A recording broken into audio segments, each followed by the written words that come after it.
Hey guys, so welcome back to part two of the Jacksonville, Port of Jacksonville layout. So guys, just trying to go back from where I started on the part one of this video. So this is kind of part two of that video. So what I did was, like I said, with this switching layout over here, I didn't have the room to do what I wanted to do. I never do. It's just kind of one of those things.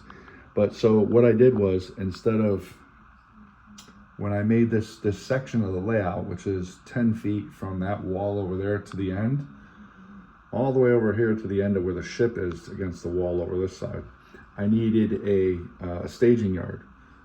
So I ended up putting in a staging yard. So I put in 3 tracks with another one here that I was putting in. So this is the main lead that goes down here, and there's the switching yard right there. So I put in an office. Wanted to put in a yard office, so I decided to put that yard office in there. And the one thing I did was I put these tracks here. So this gave me like another year, guys, out of like having some fun with this layout, instead of just basically switching back and forth and going into the industries that I have over here. So being this actual yard made me able to, I could push cars into this yard, pull them out, and switch the industries and put the cars back into the yard. And then make a train like act like it was coming out of here and going to its destinations or leaving this yard. The nice thing about this is that because of it's a flat surface and it's a few tracks in the corner, I was able to do a bunch of stuff with this. So like I said, I had a large layout and I have a ton of industries. So all you do, guys, is just remove things from the layout. If you don't glue a lot of that stuff down, like I didn't glue anything down, obviously, because I always move things around, number one. Number two, I knew I wasn't going to be here long, so I wasn't going to glue anything in place. I ended up being here for 4 years, but I didn't glue any of this stuff in place. So these tracks are great the way I actually put them in, because now I have this space that's from, if you look, it's from here to over here. I have this space. So I could remove all these trucks, and I can remove the piggy packers right there, and then put a whole different industry on this thing. And I'm going to show you that. And if you guys go on Instagram and you check out my Instagram page and go through the pictures on my Instagram, and it's Joey, Joey DCSX. I'm on Instagram there.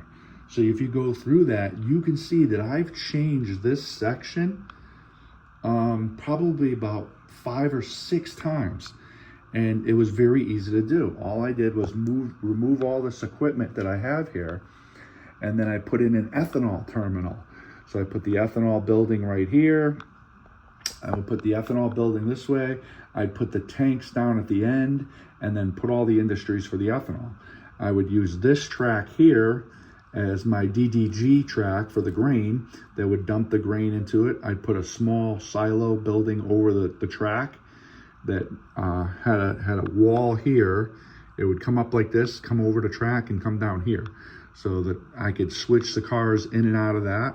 And then the second track here would be used for tank cars, for the ethanol. Brings in the gas, brings in the gasoline, and then it would be made with the ethanol to mix into the tank cars. And then I had a bridge, a piping set of a bridge that went over the top of this track and dropped it down, but I didn't glue anything in place. And then I would put the pipes along the edge, and that would be able to fuel those cars that were there. And then I left this track open to put excess cars or from the other industries, okay? So that's how I did it to make it an ethanol terminal. I also did a bulk oil facility, which would be the same type of thing. Put all the industry in this section here that's all black, the tar, put the industries there, and did that with a bunch of different industries. I have a bunch of them. So I did that with an ethanol terminal. I did that with an oil terminal. I did that with an auto unloading facility. I had my auto rack cars. All 3 of those tracks were used for auto unloading facility. And at the end, I would put my ramp. and then I'd have a couple car carriers in here, and this space would be loaded with new cars. So I was doing that for a while. So I would put that on there so about every month and a half to 2 months, I would change the industries on this section. It was really cool. It was a good idea. I never glued any of it down. By changing vehicles, changing structures, and changing buildings, I was able to have months of fun on doing something like that. So if you ever have a switching layout that's like this, you guys, all you gotta do is have sidings, and you can put any kind of industry that you want there. I actually did a garbage unloading facility that they would, garbage trucks would unload their garbage into a big warehouse, and that would get smashed, municipal solid waste into containers, and then put on the train through a forklift, which was similar. I used one of my forklifts over here. I took the container part off of it, and then I used that to put those containers, which are municipal solid waste containers, onto a forklift, onto a flat car. Well, the other thing I did was I did a gravel unloading facility. I put a Walters Cornerstone gravel kit. Put that on this. I put that on this section here. I did dump trucks and construction equipment and did that. And for 2 or 3 months, I screwed around with that. So you could do a lot with this. I did some warehouses. I actually made this a street one time, where I put the buildings up against the track and then made a street over here with cars and trucks and buses and regular vehicles. I put a Walmart here. I put a Lowe's. You could do anything that you want. As long as you don't glue a lot of this stuff down, guys, you can pretty much have a blast. And, it helps it helps you get through and do what you want to do, acting like you have a huge layout, which you really don't.